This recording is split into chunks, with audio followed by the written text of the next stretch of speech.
Hello and welcome to Bookish and Beverages. I'm Melissa and I share delicious beverages and summary recaps on fantasy book series so you can remember what happened without having to reread it.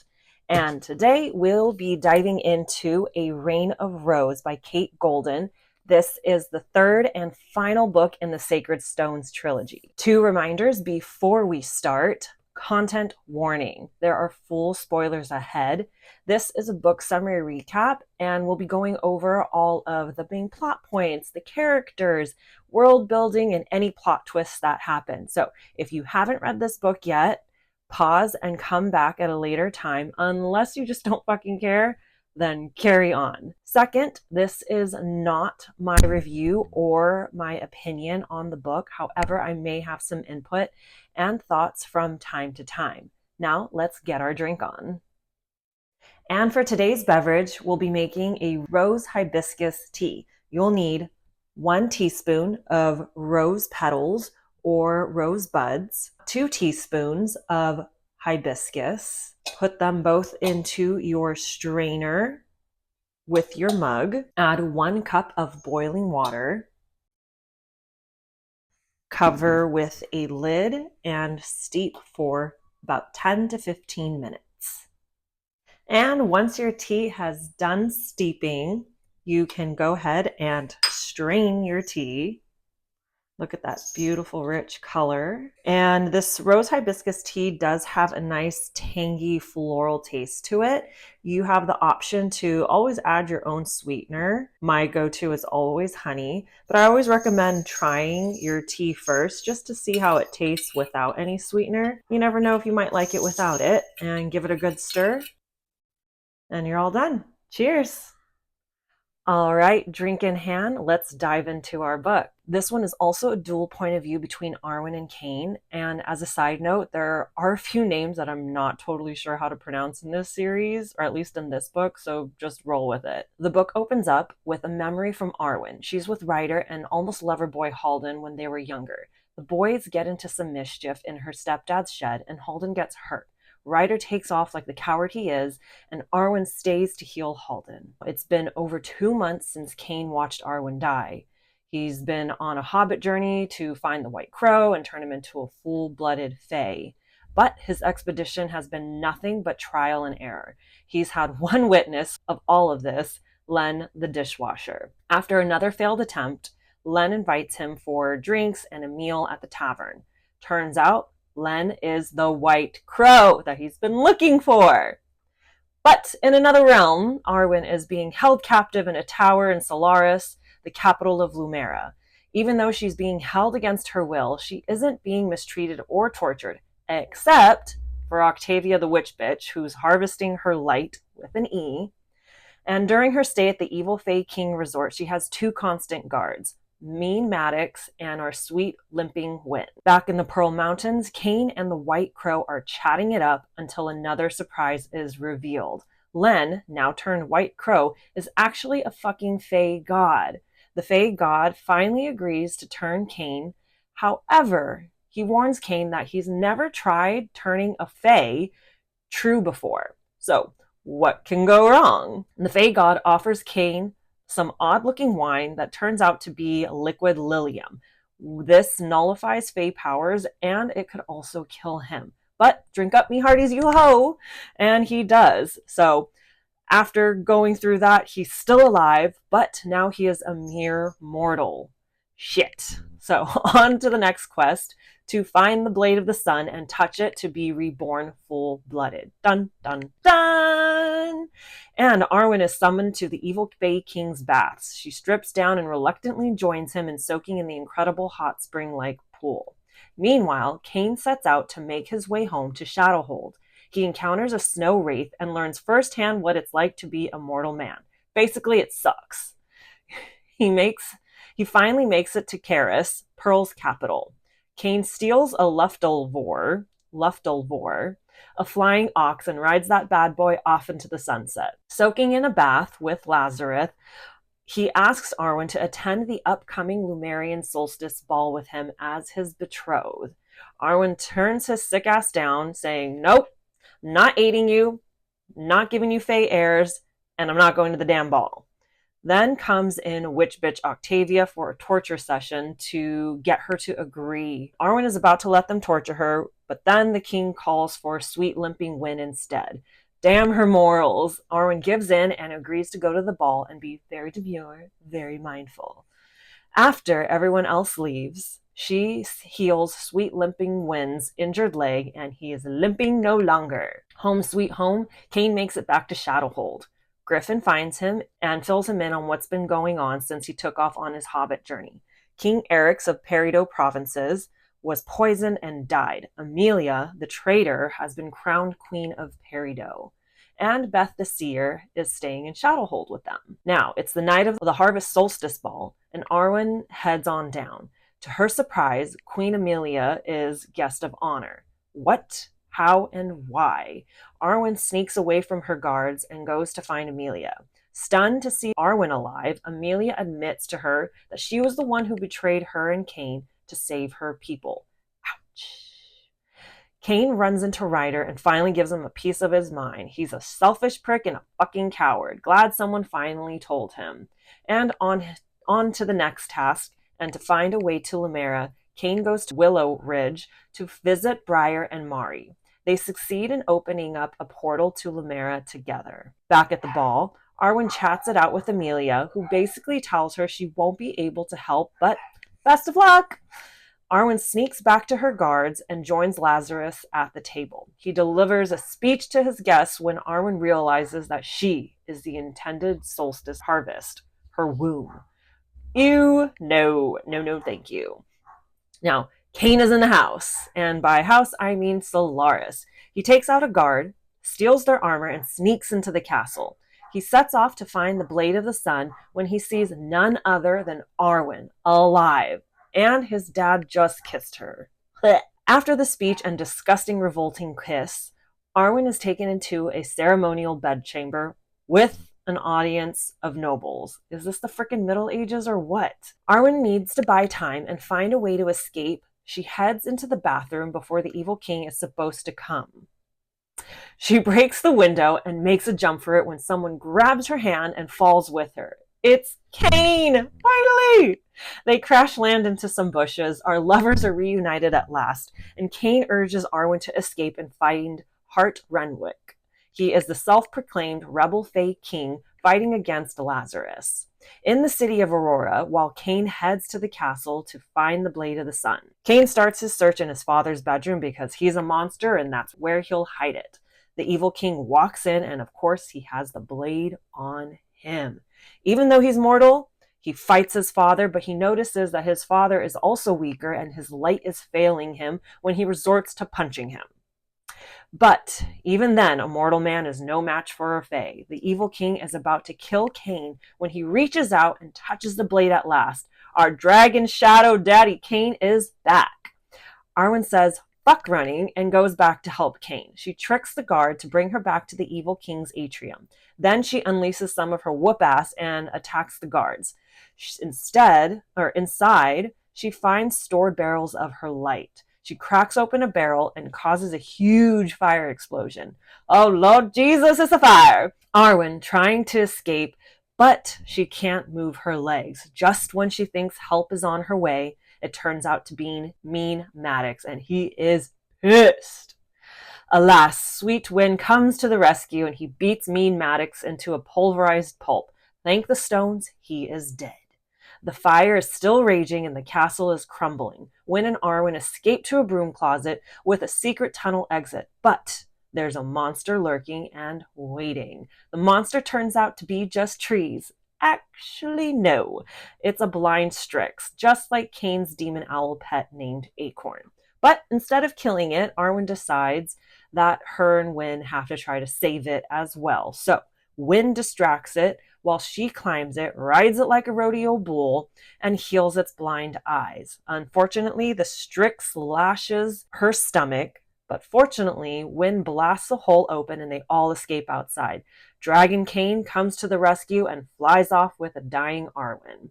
Cain is trying to outrun and fight off the Fae mercenaries chasing them down, and he has fire now. So pew pew pew pew pew pew. He lands in the slums of Aurora and eventually escapes them. With Arwen cradled in his arms and dying, they escape to wander through the dreaded Vale.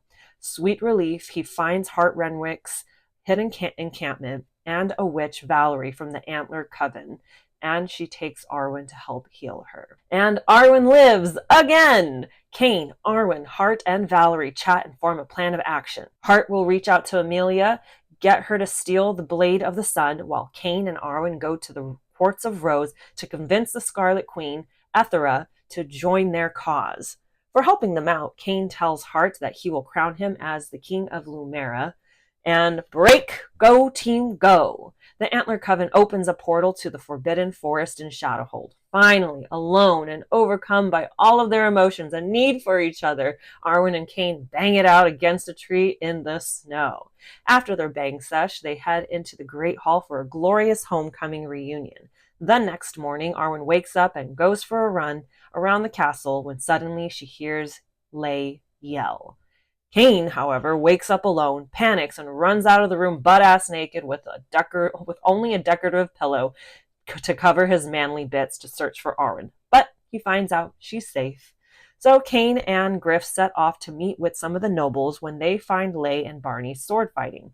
A worried Arwen joins them, and she realizes Lay is safe. Cain challenges Lay, and he'll have his eyes closed for this challenge. And of course, Lay and Arwen bait and switch when Cain realizes this. He and Arwen put on a show, sword fighting with their light. Then Mari enters the chat. She is back! With plans to get the Scarlet Queen to aid them, Mari brilliantly suggests offering the other half of the ledger she snagged from the Cave of Wonders, aka the Reaper's Cavern. So this ledger contains all the names of the men and women from the south of Rose who fought against Queen Ethera's northern army and lost. This was also the one that the Wandering Rose man that they met in the cavern was trying to find. The Fantastic Four, Arwen, Cain, Griffin, Mari, set out for Review, the capital of Rose. Here we switch it up with a night at an inn with one room, double beds, a horny Cain and Arwen, and a too stubborn to admit we like each other duo, Mari and Griff. The next morning, the Fantastic Four head to Oleander Cross's house. He is the historian who wrote the original ledger and who they commissioned to replicate their half with fake names. With the fake ledger in hand, they set off for the Scarlet Queen's palace to meet with her and pitch their request. They're drinking tea. The 80-year-old Scarlet Queen doesn't look a day over 30 and is oddly losing her nails and hair. Gross. And she is about to consider their request when she has Arwen seized. Chaos erupts, and holy shit, there was liquid lilium in their tea. Cain, Arwen, and Griff are fighting without their light, and their bodies are weakening because of the lilium.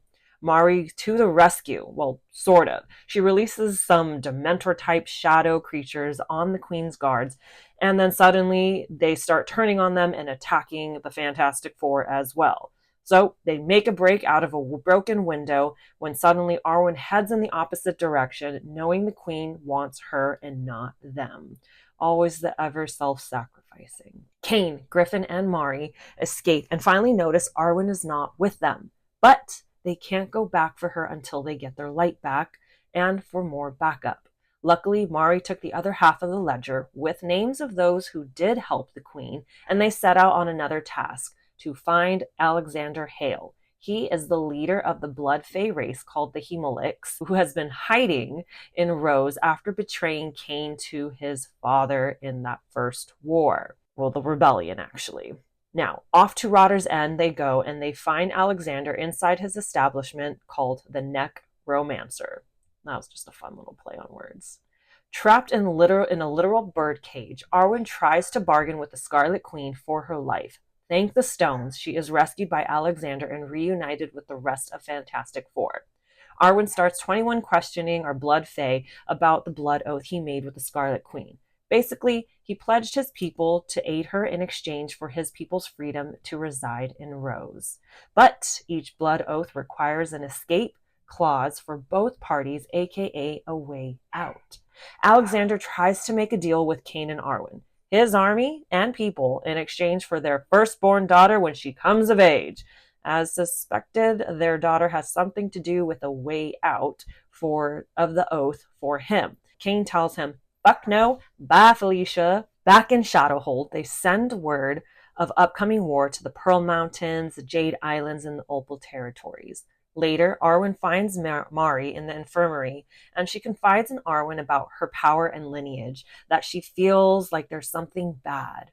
With war coming, they decide to have a family and friend dinner in Cain's private dining area, full of laughter and stories. Then a frantic Lay comes in with Beth, who's having a seizure, and it's just another vision. They have to let it play out.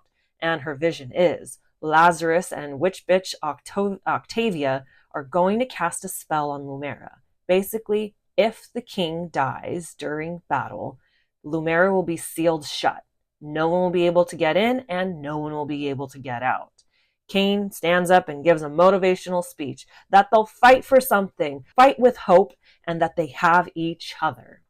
Later, Cain and Arwen unwind for a little finger and oral bang sesh in the tub together. Then Cain gets called away and tells Arwen to stay put. After some time waiting, Arwen gets a little anxious and she goes looking for Cain and finds him in the gardens. It's beautifully lit, and Cain gets down on one knee and asks her to marry him. And naturally, they go back to their room for a steamy engagement bang sesh and decide to have their wedding the next day. Dagon, our grumpy old coworker, begins to officiate their wedding. Marriage is what brings us together today. Then they're officially husband and wife, and Arwen gets crowned queen, and it's time to celebrate. But wait, those aren't wedding bells. They're being attacked by Lazarus and his armies. Oh, fuck. Can't they just get a moment? Death and destruction is everywhere. Arwen is trying to make her way over to Lay and Beth when she sees the witch bitch Octavia about to attack them, but she knows she won't be able to get there in time. Luckily, the witch bitch is killed by Dagon, but he also dies trying to save them. Cue ugly cry. I cried like a little baby here because Briar spells a ward around the castle, but the Lumera, Garnet, and Amber armies are patiently waiting outside the ward. The Fantastic Four reunite with Briar in Cain's study when out of nowhere Amelia shows up with Hart through a portal. But wait, there's more. Sweet Win has also lived, and he has the Blade of the Sun. Fuck yeah! All right. Cain crowns Hart as the king of Lumera, but he won't stay for the battle, so they portal him back to Lumera. Time is running out, and they devise a plan to make an offer with Lazarus. Cain, Arwen, Briar, Griffin, and Eardley go to the evil king's war tent to offer up Arwen and end the war. But, as usual, all hell breaks loose. Briar gets struck by a spear of ice. Arwen erupts her firelight. Cain attempts to kill the king with the blade, and Mari appears with a big bang explosion of her own. They make their way back to retreat to the castle. They end up stopping in an alcove in the Forbidden Forest. Arwen isn't able to save Briar, so she tasks Eardley with sending a raven to Alexander. Let's make a deal, is what she tells him to write. The deal that Beth mentioned to make from her vision. With Briar's last dying breaths, she tells Mari to find Adelaide and free them. What the fuck is that? Suddenly, Mari is levitating like Katie Bell after touching the cursed necklace and Half-Blood Prince and lands in a heap on the floor. Upon Briar's death, she transferred her youth spell over to Mari. Carnage, violence, destruction is everywhere as Arwen fights her way back to the castle. Just when she's losing hope, the Blood Fae show up. Channeling our inner Mrs. Doubtfire, help is on the way, my dear! Thank the stones, the tide of war is turning. Realizing the evil king is trying to retreat, Cain, Griffin, and Mari run to find him and his cronies. They kill off the cronies, leaving the king last, when Arwen shows up and she's ready to rumble. But Cain and Arwen duel it out to be the one to kill the evil king and fulfill the prophecy. In the end, Arwen bests Cain and goes after the evil king. They are battling it out, getting weaker and more tired, when suddenly the evil king pulls out a vial of her light and drinks it. He shifts into his wyvern form and takes flight. Arwen dips down into her reserves of her powers, and finally she shifts. She grows wings. She's a firebird. She is a phoenix. Fuck yeah. Their fight continues in the sky until Arwen deals the final blow, but they both go up in flames. From the ground, Cain watches the sky battle unfold. Their ashes fall to the floor, and just as he's losing himself to grief and what the future holds, he sees light rippling from the ashes, and at its center is a naked Arwen breathing. Arwen wakes up, but she's not in Kansas anymore. She's in Abington on her favorite grassy knoll, having a Harry Potter and Dumbledore at King's Cross moment.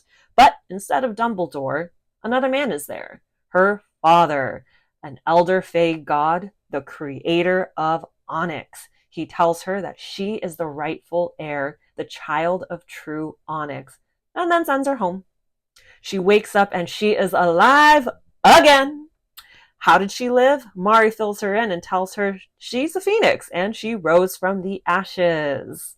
They head back to the castle and they run into Alexander, who said he never got their raven, but he came on his own after some harsh truths that Arwen dished out to him. So they don't really have a deal, thank God. After, it's a beautiful family reunion, and Arwen finally reads the letter Dagon gave her before their wedding. R.I.P. our grumpy old co-worker. 10 months later, Arwen is pregnant and the gang is at the cottage in Crag's Hollow. Shadowhold is being rebuilt. King Gareth of Amber was usurped and a new queen rules in his place. They reinstated their alliance with Peridot, despite how much Cain and Griffin felt about Amelia's betrayal. They still plan to uphold their promise to the king and queen of Citrine, the union of Princess Sarah to the king of Lumera, now Hart. But they have to figure out a way back to Lumera since it was sealed off after Lazarus's death. And Mari isn't powerful enough yet to open a portal, and she still hasn't found the mysterious Adelaide. We end with a happy family dinner, and that's a wrap. Woo! And thank you so much for watching, and stay tuned for the next series, Crowns of Nyaxia. I'll be starting off with a summary recap on The Serpent and the Wings of Night. Third book in the series comes out November 19th. Are there any series you want summary recaps on? Leave a comment below. And if you are enjoying this summary recap, please like, subscribe, and share with your fellow book lovers and anyone else who might find this helpful. Thank you, thank you, thank you.